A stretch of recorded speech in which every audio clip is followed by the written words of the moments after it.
മേഘവിസ്ഫോടനം എന്ന പ്രകൃതി പ്രതിഭാസം. എഴുതിയത് സാം അലക്സ്. അടുത്തിടെ ഉത്തരാഖണ്ഡ് സംസ്ഥാനത്ത് ഉത്തരകാശിയിൽ നടന്ന മേഘവിസ്ഫോടനവും പ്രളയവും തുടർന്നുണ്ടായ ആളപായവും ഒറ്റപ്പെട്ട സംഭവമല്ല. ഇത് മേഖലയിലുടനീളം വെള്ളപ്പൊക്കത്തിനും മണ്ണിടിച്ചിലിനും കാരണമായി. ചില ഗ്രാമങ്ങൾ തുടച്ചു നീക്കപ്പെടുകയും ഒറ്റപ്പെടുകയും ചെയ്തു.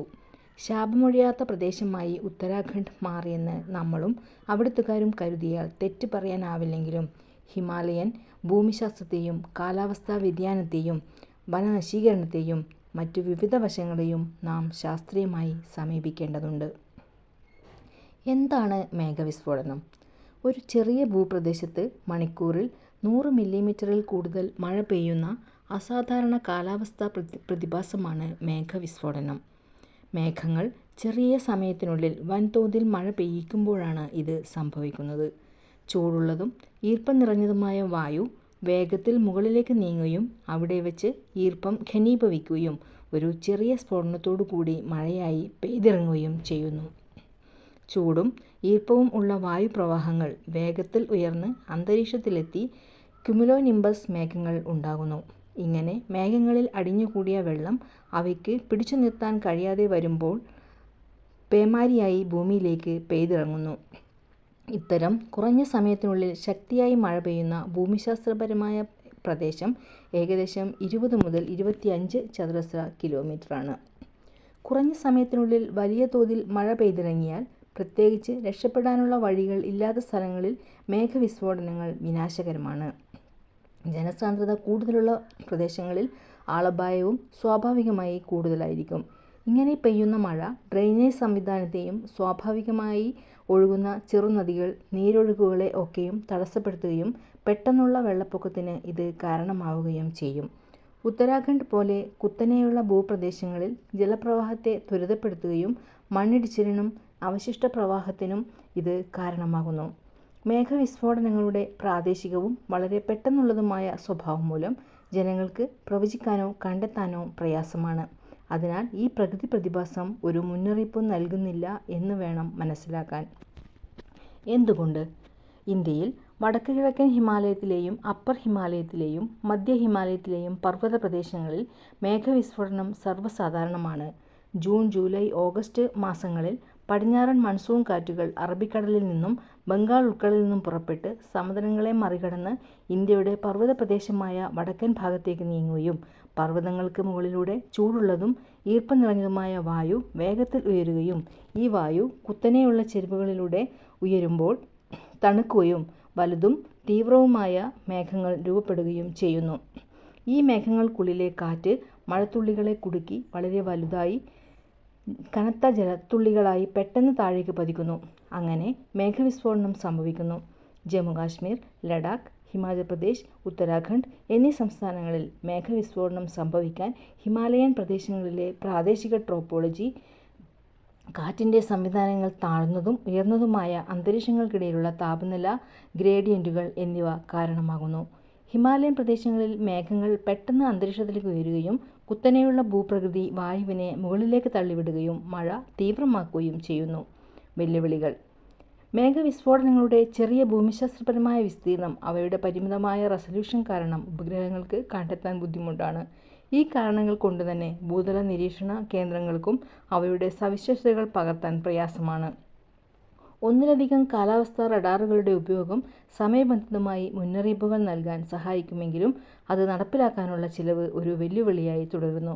ആഗോളതലത്തിൽ കാലാവസ്ഥാ വ്യതിയാനവും ഇന്ത്യയിൽ ഉൾപ്പെടെ അതിതീവ്ര മഴയുടെ തോതും വർദ്ധിച്ചുകൊണ്ടിരിക്കുകയാണ്. ഇന്ത്യയിലെ ആകെ മഴയുടെ തോതിൽ കാര്യമായ മാറ്റങ്ങൾ സംഭവിച്ചിട്ടില്ല എങ്കിലും ചില പ്രദേശങ്ങളിൽ കുറഞ്ഞ കാലയളവിനുള്ളിൽ കൂടുതൽ മഴ ലഭിക്കുന്നുണ്ട്. അതോടൊപ്പം മഴക്കാലത്ത് പോലും നീണ്ടുനിൽക്കുന്ന വരൾച്ചയും കണ്ടുവരുന്നുണ്ട്.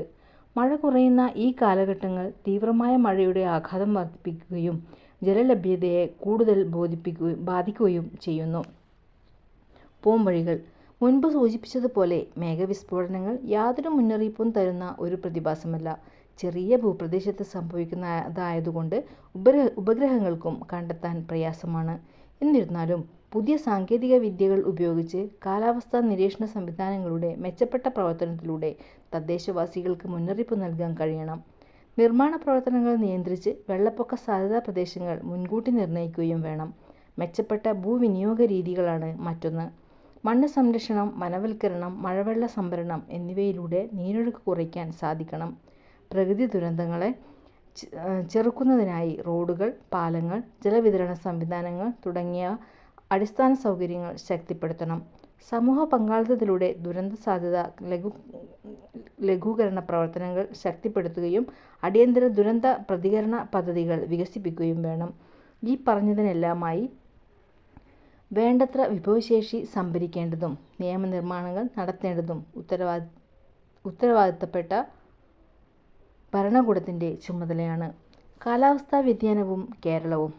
കാലാവസ്ഥാ വ്യതിയാനം ഇന്ന് എല്ലാ ഭൂഖണ്ഡങ്ങളെയും എല്ലാ രാജ്യങ്ങളെയും അവയുടെ സമ്പദ് വ്യവസ്ഥയെ ബാധിക്കുകയും ജനജീവിതത്തെ ദുസ്സഹമാക്കുകയും ചെയ്യുന്നുണ്ട്. നമ്മുടെ സംസ്ഥാന പരിസ്ഥിതിയെയും കാലാവസ്ഥാ വ്യതിയാനം പ്രതികൂലമായി ബാധിച്ചിട്ടുണ്ട്. ഓരോ വർഷം ചെല്ലുന്തോറും മഴയും അതുവഴി ഉണ്ടാകുന്ന വെള്ളപ്പൊക്കവും ഉരുൾപൊട്ടലും മണ്ണിടിച്ചിലും വർദ്ധിച്ചു വരികയാണ്. വേനൽ മഴയും ചൂടും ഒരുമിച്ച് എത്തിയതോടെ താപനില മുന്നറിയിപ്പും മഴ മുന്നറിയിപ്പും ഒന്നിച്ചു പുറപ്പെടുവിക്കേണ്ട സ്ഥിതിയിലാണ് കേന്ദ്രങ്ങൾ. കേരളത്തിൽ കാലാവസ്ഥാ വ്യതിയാനം ഉഷ്ണതരംഗം മുതൽ പ്രളയവും ഉരുൾപൊട്ടലിനും വരെ വേദിയായിട്ടുണ്ട്. പഠനങ്ങൾ അനുസരിച്ച് കേരളത്തിൽ വരും ദശകങ്ങളിൽ താപനില 1% വർദ്ധിക്കുകയും വാർഷിക മഴയിൽ 10% വർധനവ് ഉണ്ടാകുമെന്നും സൂചിപ്പിക്കുന്നു. ഇപ്പോൾ ലഭിക്കുന്ന വാർഷിക മഴയേക്കാൾ 400 മില്ലിമീറ്റർ വരെ വർദ്ധിക്കുമെന്നും മൺസൂൺ മഴ വർദ്ധിക്കാനും വേനൽക്കാലം വരൾച്ചയിലേക്ക് വരെ എത്താമെന്നുമാണ് പഠനങ്ങൾ പറയുന്നത്. ജേണൽ ഓഫ് എൻവയോൺമെന്റൽ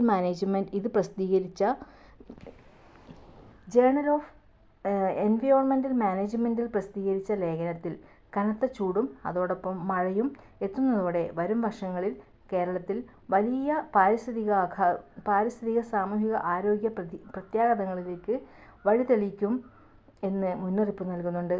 ഉഷ്ണതരംഗവും സൂര്യാഘാതവും വർദ്ധിക്കുകയും ഉഷ്ണതരംഗത്തിൽ ബാഷ്പീകരണം വർദ്ധിക്കുകയും അത് കനത്ത മഴയ്ക്ക് കാരണമാവുകയും ചെയ്യും. ഇങ്ങനെ സംഭവിച്ചാൽ വെള്ളപ്പൊക്ക സാധ്യതയും ഉരുൾപൊട്ടൽ സാധ്യതയും വർദ്ധിക്കും. താപനിലയും മഴയുടെ അളവിലും ഉള്ള മാറ്റങ്ങൾ ജൈവ വൈവിധ്യത്തെയും അതോടൊപ്പം കൃഷിയെയും നശിപ്പിക്കുകയും ചെയ്യും. കാലാവസ്ഥാ വ്യതിയാനങ്ങൾക്ക് അനുസൃതമായി പരമ്പരാഗത കാർഷിക രീതിയിൽ വരുത്തുന്ന ചെറിയ മാറ്റങ്ങൾ കനത്ത കൃഷിനാശങ്ങളുടെ തോത് കുറയ്ക്കാൻ സാധിക്കും.